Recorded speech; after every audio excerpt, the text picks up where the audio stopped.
Hello दोस्तों, कैसे हैं आप? उम्मीद है बहुत अच्छे होंगे। दोस्तों, आजकल बहुत सारे लोगों को ये एसआईआर फॉर्म भरने में बड़ी दिक्कतें आ रही हैं। दोस्तों, ये बड़ा आसान फॉर्म है, बस थोड़ी सी मेहनत करनी है और इससे आप अपना वोट भी आसानी से सुरक्षित कर सकते हैं और साथ ही बीएलओ की हेल्प भी कर सकते हैं कि अपने फॉर्म को अच्छी तरह से भरें। देखिए, ये फॉर्म सामने आपके खुला हुआ है। इसमें सबसे पहले जन्म तिथि है अपनी, इसमें डेट ऑफ बर्थ लिख देनी है। बड़ा आसान है, डेट ऑफ बर्थ आप जो भी आपकी डेट ऑफ बर्थ है टाइप कर दीजिए। सबको अपनी डेट ऑफ बर्थ पता होती है, तो इतना कठिन काम नहीं है कि डेट ऑफ बर्थ आप ना लिख पाओ। उसके बाद इसमें आपका आधार नंबर पूछा है, तो आधार नंबर भी सबको पता होता है। जो भी आधार नंबर है आप वो आधार नंबर लिख दीजिए। इसमें कोई भी जो आपका आधार नंबर है वो आप टाइप कर दोगे। उसके बाद इसमें आपका मोबाइल नंबर पूछा है, मोबाइल नंबर भी सबको पता होता है, तो मोबाइल नंबर भी आप लिख सकते हैं, कोई भी जो आपका है, जो आपका चल रहा है। तो इसमें आप मोबाइल नंबर आप ध्यान से भर दीजिएगा। इसमें हो सकता है कि मैंने 1-2 अंक इधर उधर कर दिया, कोई दिक्कत नहीं है। फिर ये पूछ रहा है कि आपके फादर्स नेम क्या है, तो आपको फादर्स नेम लिख देना है। जैसे आपके फादर्स नेम है रमेश, तो रमेश लिख दिया आपने। उसके बाद आपका फादर्स नेम का जो वोटर आईडी कार्ड है, नंबर है उसे पूछ रहा है। NZQ जो भी आपके फादर का वोटर आईडी कार्ड नंबर हो वो आप टाइप कर देंगे इसमें। उसके बाद पूछ रहा है ये आपसे माता का नाम क्या है। माता का नाम मान लो पिंकी है, तो पिंकी टाइप कर दिया। उसके बाद पूछ रहा है आप माता का वोटर आईडी कार्ड नंबर, तो जो माता का वोटर आईडी कार्ड नंबर है वो भी आप टाइप कर सकते हैं। जो भी आपकी माता का वोटर आईडी कार्ड नंबर है वो यहां आप लिखेंगे। उसके बाद इसमें आपने जो पति या पत्नी है आपके, उसका नाम लिखना है। जैसे मान लो इसका नाम रमेश का बेटा है सुरेश और इसकी पत्नी का नाम है टीना, तो टीना मैंने यहाँ पे लिख दिया, तो ये आप टीना लिख सकते हैं यहाँ पे। उसके बाद आपने जो पत्नी का वोटर आईडी कार्ड नंबर है वो आप टाइप करेंगे, यहाँ पे लिखेंगे। तो यहाँ पे आप पत्नी का वोटर आईडी कार्ड टाइप कर दीजिए।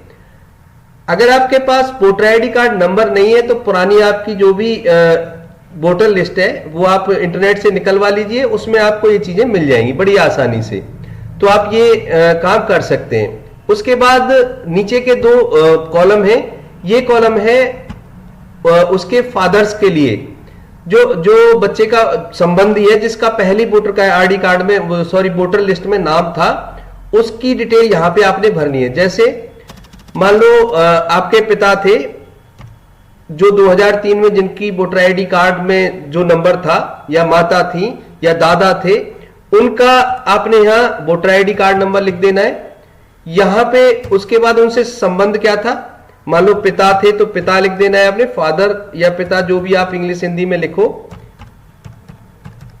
फादर उनका नाम, जैसे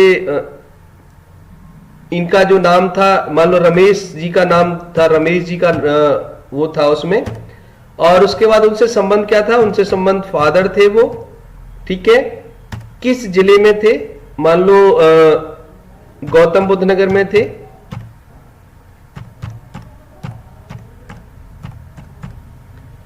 उसके बाद किस स्टेट में थे, मान लो यूपी में थे। उसके बाद बात करते हैं कि उसकी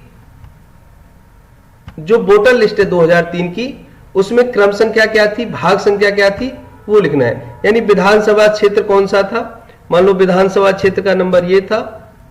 उसके बाद उसकी भाग संख्या थी 71 और उसमें किस क्रम संख्या पे उनका वोटर आईडी में नाम था, मान लो उनका 123 नंबर पे वोटर आईडी कार्ड में नाम था।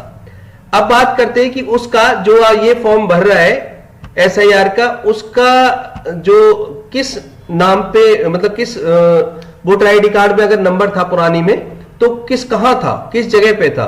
तो निर्वाचक का नाम तो वो हो ही गई जो ऊपर वाले का नाम है।